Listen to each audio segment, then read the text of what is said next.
Kinetic versus thermodynamic products. You notice here the 1,2 product is also, here, put it down here. The 1,2 product is also named the kinetic product. These two names are synonymous. The 1,4 product is the thermodynamic product. Okay. So as I mentioned earlier, the 1,4 product is more stable. I should say more stable, not just stable, but more stable. And that's because this is a disubstituted internal alkene. This is a terminal alkene and it's monosubstituted, so this is less stable. If you do this at a low temperature, 80% of the product you get is going to be the 1,2 product and only 20% the 1,4. At a higher temperature, it switches. Okay, the question is, why is that? The major product at low temperature is the kinetic product, and you'll understand why we call it the kinetic product in just a moment. But so you need to know a couple things. First, you have to know 1,2 product is kinetic, 1,4 product is thermodynamic. That's simple enough, but you also have to understand why, and when you do, then this high temperature, low temperature thing will make more sense. So the 1,2 product is formed faster and it predominates at low temperatures. That's why it's called the kinetic product. It's formed faster than the 1,4 product. So kinetic is kinetic energy, energy of motion. Kinesis means to move, so kinetic is, we're talking speed here, we're talking velocity. The 1,4 product is more stable, so here's the 1,4 product. Where's 1,4? Here's the 1,2 product. Higher energy, less stable, but if you remember Hammond's postulate, it forms faster, has activation energy. Alright?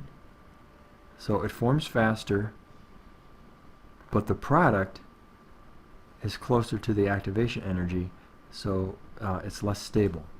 Right? So that's the 1,2. 1,4 product, remember this is what occurs when you have this resonance. Takes longer to write the reaction down because you got to go through the resonance structures and all that, so if you want to think of it that way, fine.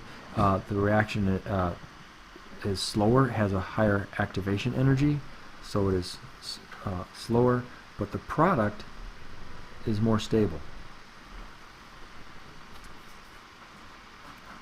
And if you're, you should have, yeah, the red color here, if you wish, this is at higher temperature.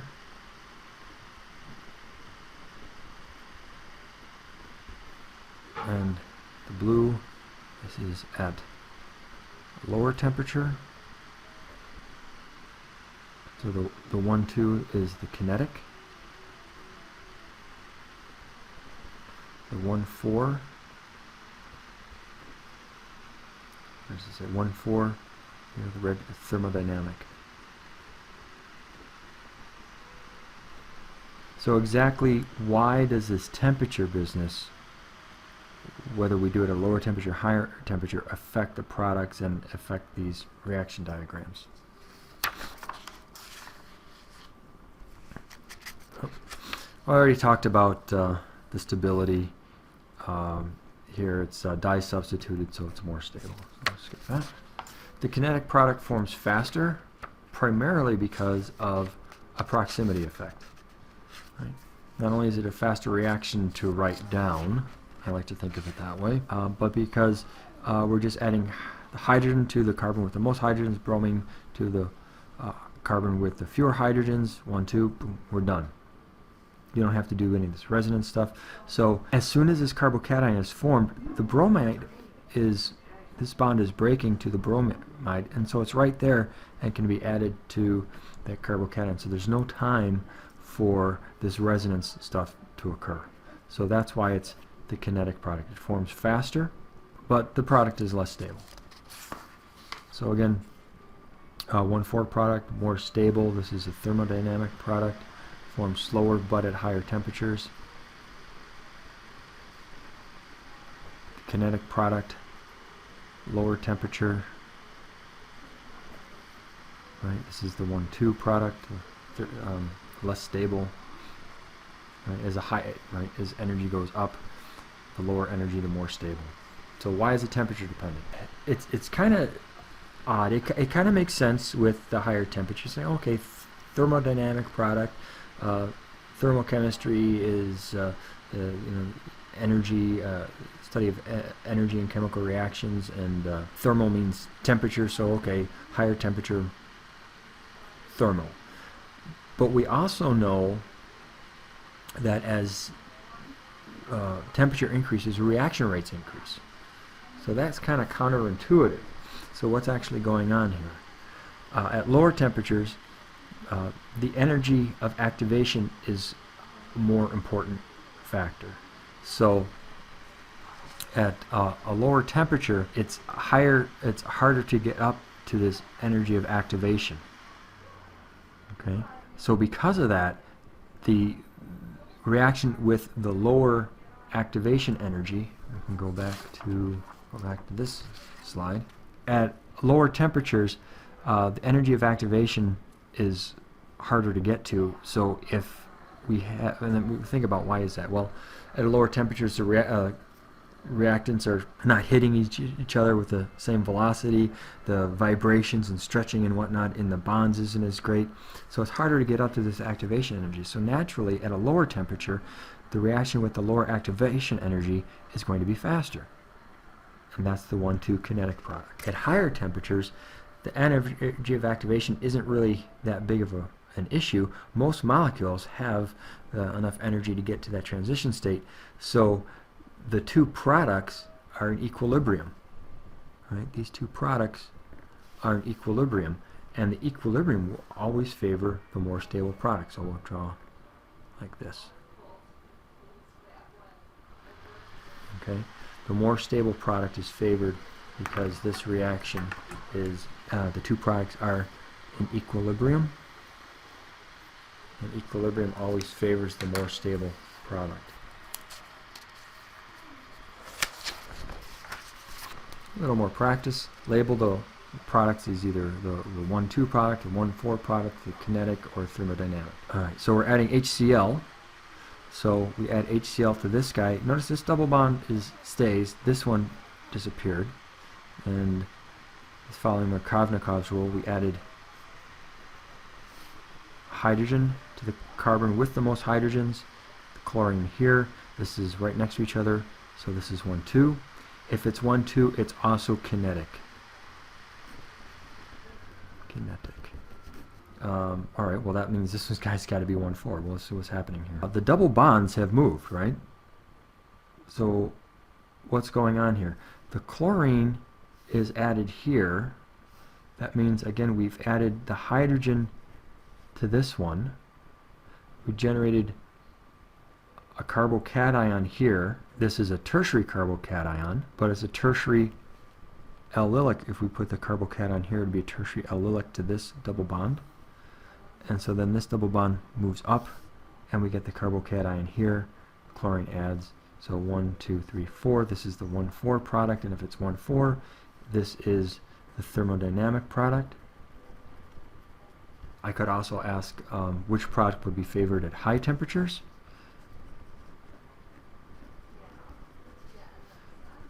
Favored at what? Kinetic product favored at low temperature.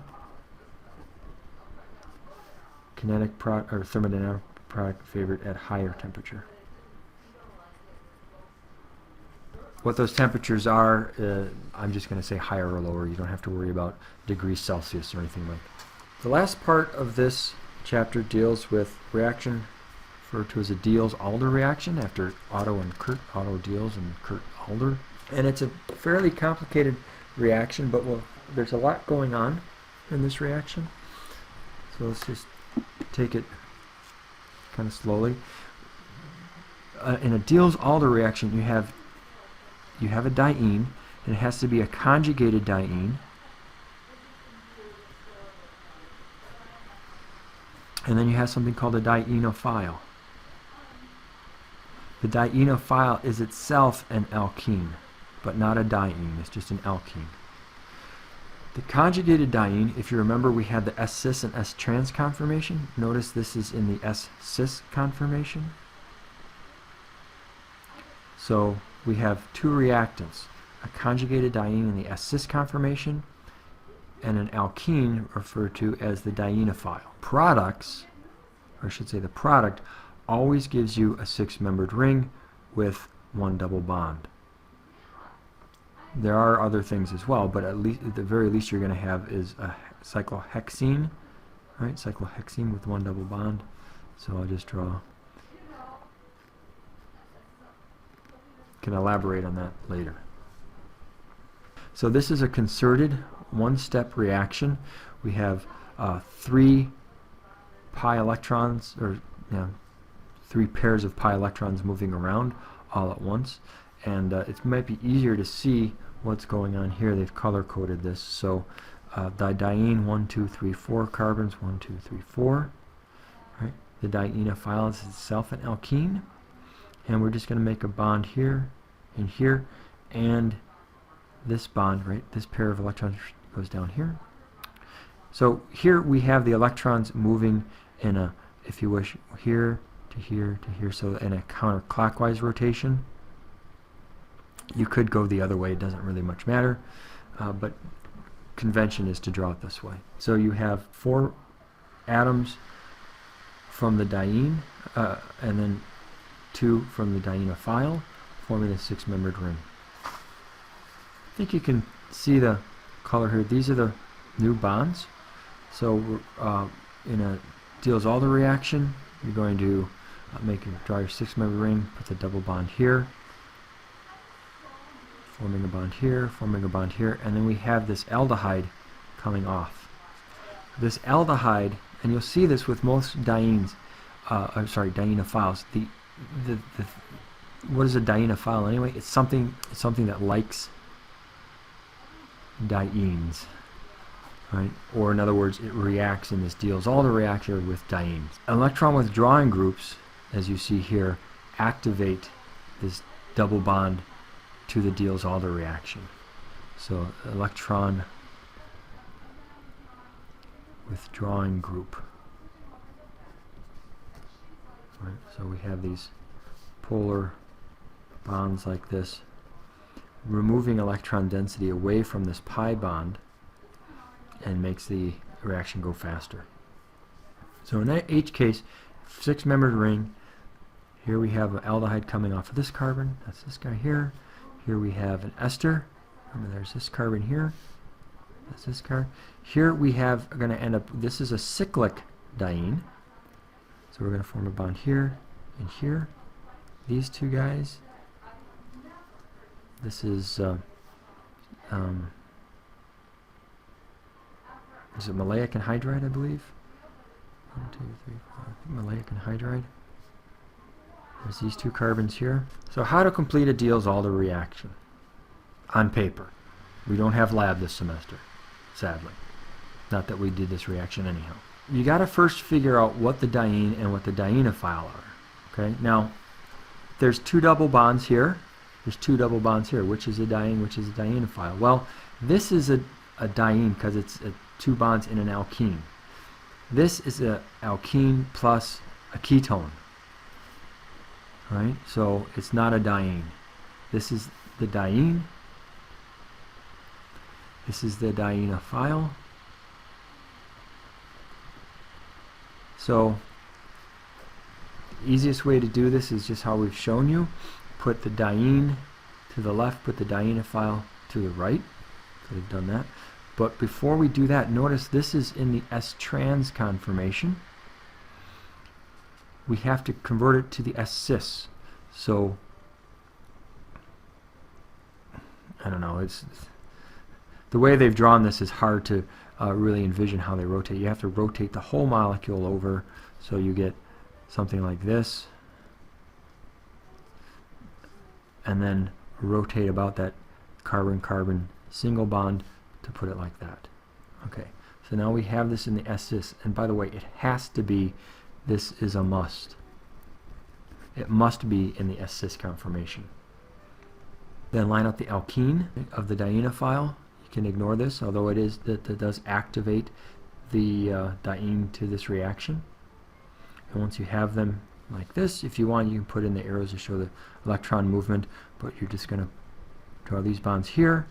When you remember, you always get a 6-membered ring with the Diels Alder reaction, so the first thing for the products I would do is that.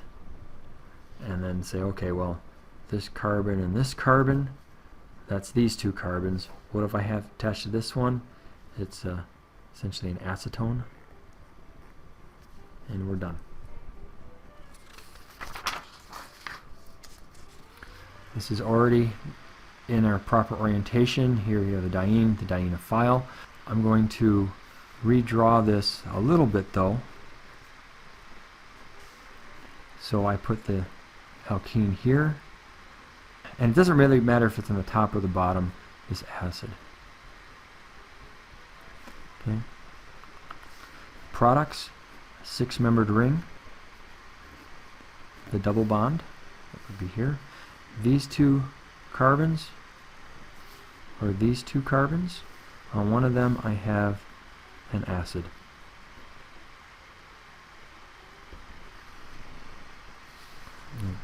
For this one, I have to fix this a little bit. Oops, I forgot the 2 methyl groups here. There we go, don't forget those.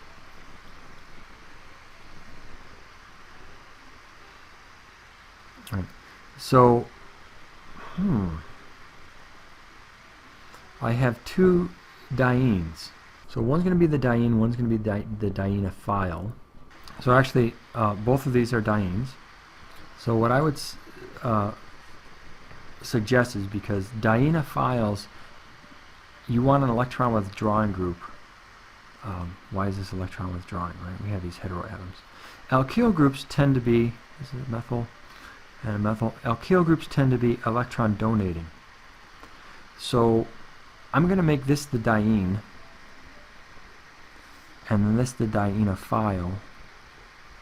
And you could do it the other way as well. But because this has 2 electron donating groups and this just has 1, I'm going to make this the diene. So, alright, I've got a single bond here. To that single bond, I want this in the S-cis conformation. Right, so I'm going to rotate this guy over. And then I have a methyl group here, and a methyl group here. So there's my diene. The dienophile, again, because there's a methyl group here, electron donating, this double bond is probably going to be more reactive. So I'm going to make the double bond here. And it doesn't matter if I go up or down, but I'm going to go down this way. So this single bond here is this guy, double bond, and a methyl. So I'm going to draw my 6-membered ring. Double bond here, that goes there. These 2 carbons are these 2 carbons. I've got nothing up here, just hydrogens, and then down here, we're done. As I mentioned before, the diene can only react when it adopts an S-cis conformation, because you need all those pi clouds to kind of line up. Big deal. What does this mean? What it means is some compounds, even though it's a conjugated diene, this is a conjugated diene, but because they're in 2 rings like this, they're stuck in an S-trans. It's not even an S-trans conformation, it's an S-trans, well, I guess it is an S-trans conformation, but it can't be an S-cis because they're in rings. So this rotation about this carbon-carbon single bond here is restricted. You can't rotate, so it's stuck. So this will not react in Diels Alder reaction, whereas this is stuck. Again, it's in a ring. You can't rotate about this carbon-carbon bond, so it is stuck in the S-cis conformation, and it is very reactive. As I mentioned before, electron withdrawing substituents increase the rate of the reaction. So electron withdrawing groups, 1, or we could have 2. Some are better than others. Alkyl groups tend to be electron donating. So that's why I chose this to be the diene, because it has 2 electron donating groups, alkyl groups, where this had only 1, and actually this didn't have any. So that would be the more reactive one. Another important issue here, because we are forming a 6-membered ring, you can have cis and trans isomers. So the stereochemistry of the dienophile is retained. Okay? So if you have a cis dienophile, you get a cis cyclohexene. If it's a trans dienophile, you get a trans cyclohexene. So cis versus trans. All right, let's put just a double bond in here like that, and I don't know.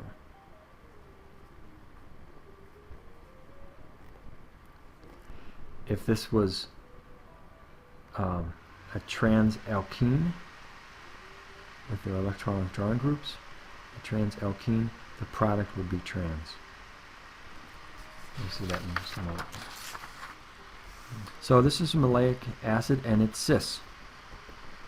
We're going to form the double bond here. We get the cis cyclohexane. Both acid groups are on the same side. So isomers in one of them, maleic acid, fumaric acid. This is trans. Right? The 2 acid groups are on opposite sides. When they form the cyclohexane, we're going to get the trans product.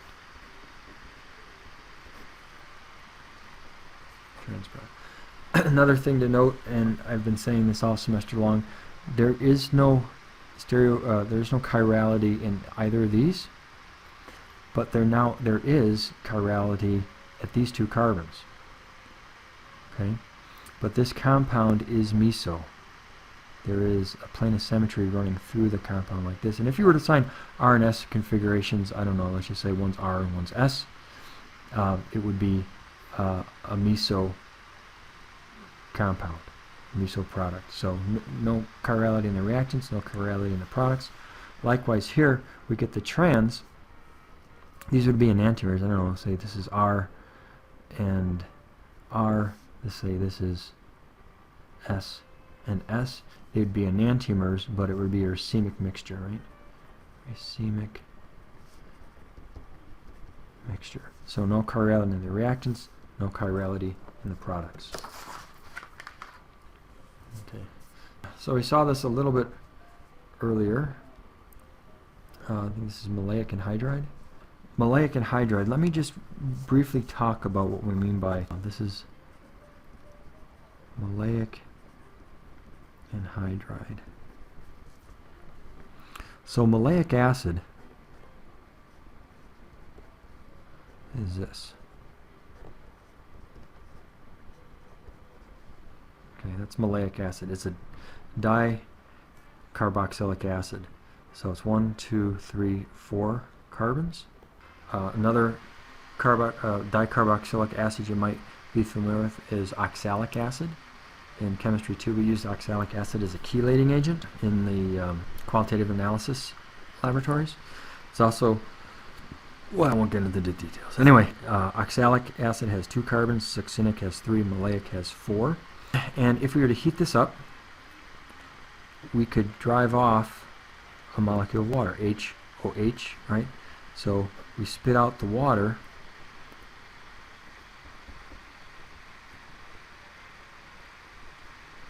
and we end up with 1 oxygen bridging these 2. Right, so maleic anhydride. That's this guy. So the same thing holds. You're going to form a 6-membered ring. Right, you're going to this carbon form a bond to this carbon. So draw your 6-membered ring, the double bond here. This carbon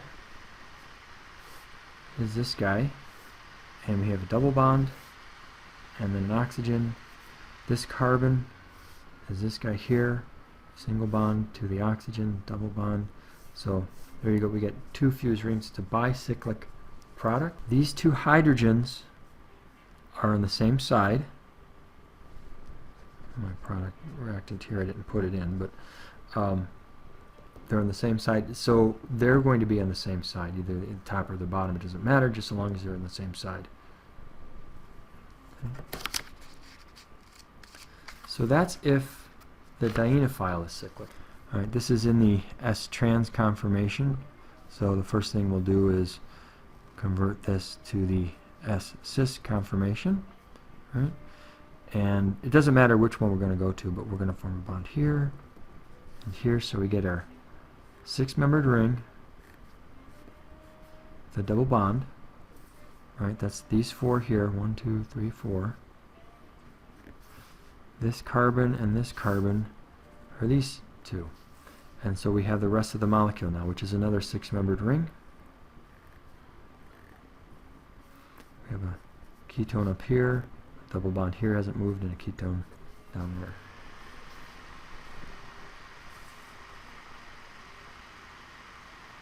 By the way, whenever I'm doing these practice ones, it might be a good idea to stop the video and try it yourself, and then go and see if you did it the same way that I did. And if you maybe made some mistakes or forgot some steps or something like that. Alright, again, not in the S-cis conformation, we gotta fix that. We have methyl group coming off here, methyl group coming off there. Here's the diene. I'm going to redraw this. All right. We have a ester coming off on one side, so the CH3 is this CH3, and an ester coming off the other side. And notice this is cis. Here you didn't have to worry about cis or trans because it's this sp2 hybridized, so it's going to be in the same plane as these guys. It's not on the top or bottom, sticking straight out. But here, not so. This is cis. All right. So carbon double bonded to an oxygen, oxygen, carbon. I should do it this way. We're going to have a slight bend here. Okay. So form these bonds, we get a 6-membered ring. Put the double bond in like that. These 2 carbons are these 2 carbons.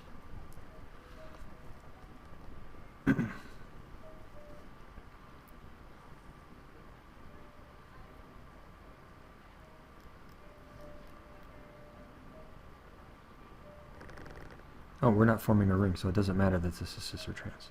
Never mind. And we get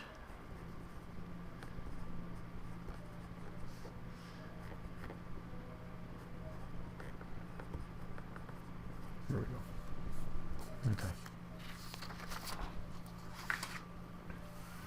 So we saw when the dienophile was cyclic, but what about if the diene is cyclic? Then this gets kind of weird. We'd still get 2 rings, but it's actually, so it's a bicyclic, but it's a bridging carbon. Instead of 2 fused rings, we get a bicyclic compound where we have 2 a bridged carbon. So if we look at the product here, again, this is 6 carbons. 1, 2, 3, 4, 5, 6, right? And then we have this 1 carbon bridge. All right, this 1 carbon bridge is this little bugger right here. Okay, so this carbon here, so what happens is the dienophile adds, and we have 1, 2, 3, 4 carbons, and then these 2 form the 6-membered ring. This either bends up or bends down. It depends upon whether how you want to draw it, if the dienophile attacks from the top or the bottom, but it doesn't really much matter. Convention is to have it go up, so we end up with this 1 bridge carbon like that. So the first example we saw was a fused bicyclic system. This is when the dienophile is cyclic. We have the bridged bicyclic system. This is when the diene itself is cyclic. Remember, when the dienophile is cyclic, if it's cis, it stays cis as in the ring. If it's trans, it stays trans in the cyclohexane. I'm going to talk very briefly about exo and endo products because the way the semester is going, we need to put our little horns in and not be too ambitious. But when you have remember, when you have a cyclic diene, you're going to get this bridged bicyclic compound. Okay, this Z here, when it's down, it's endo. Endo is down or under. Down and down. Exo is out, so not really up, but it's on the top side, I guess, relative to this one. Okay, so this diene, we could have drawn it this way as well. We could have turned this molecule around, just rotate about this axis, and we would have gotten this.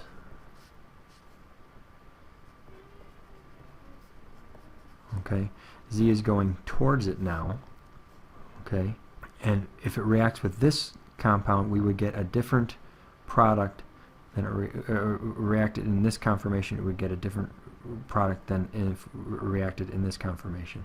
So when Z is away, that's preferred way, and it's down, and it's more stable that way. Right. So the substituent on the bridge is endo. It's down, and it's the preferred form.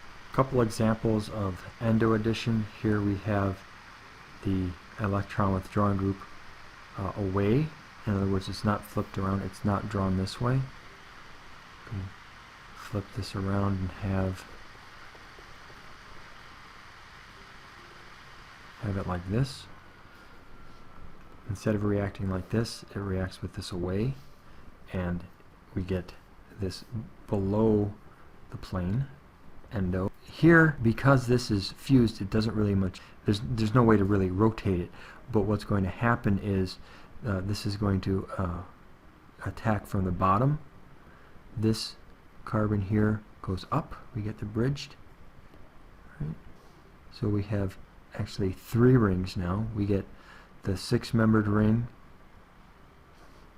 that's this here. We get the bridge, and then the dienophile is down, and this is, again, the preferred product is the endo product. It says new bonds here in red. The new bonds we make are these guys.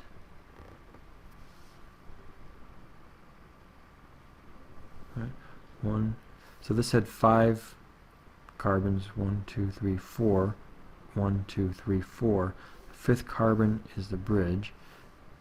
These are the 2 new bonds we make, and then we have the dienophile. So they have shown the electron withdrawing group away. We could also rotate this molecule and have the electron withdrawing group towards the diene. Like down here, they have the electron withdrawing group away. I could rotate this and have the electron group towards the diene. It turns out that when the electron, we'll see this in a next slide, when it's away, you get the exo product, which is less favored than the endo. So we rotate it around, we have the Z going towards the product, and we get the electron group, withdrawing group in the, if you wish, axial position, right? Axial is more favored than equatorial.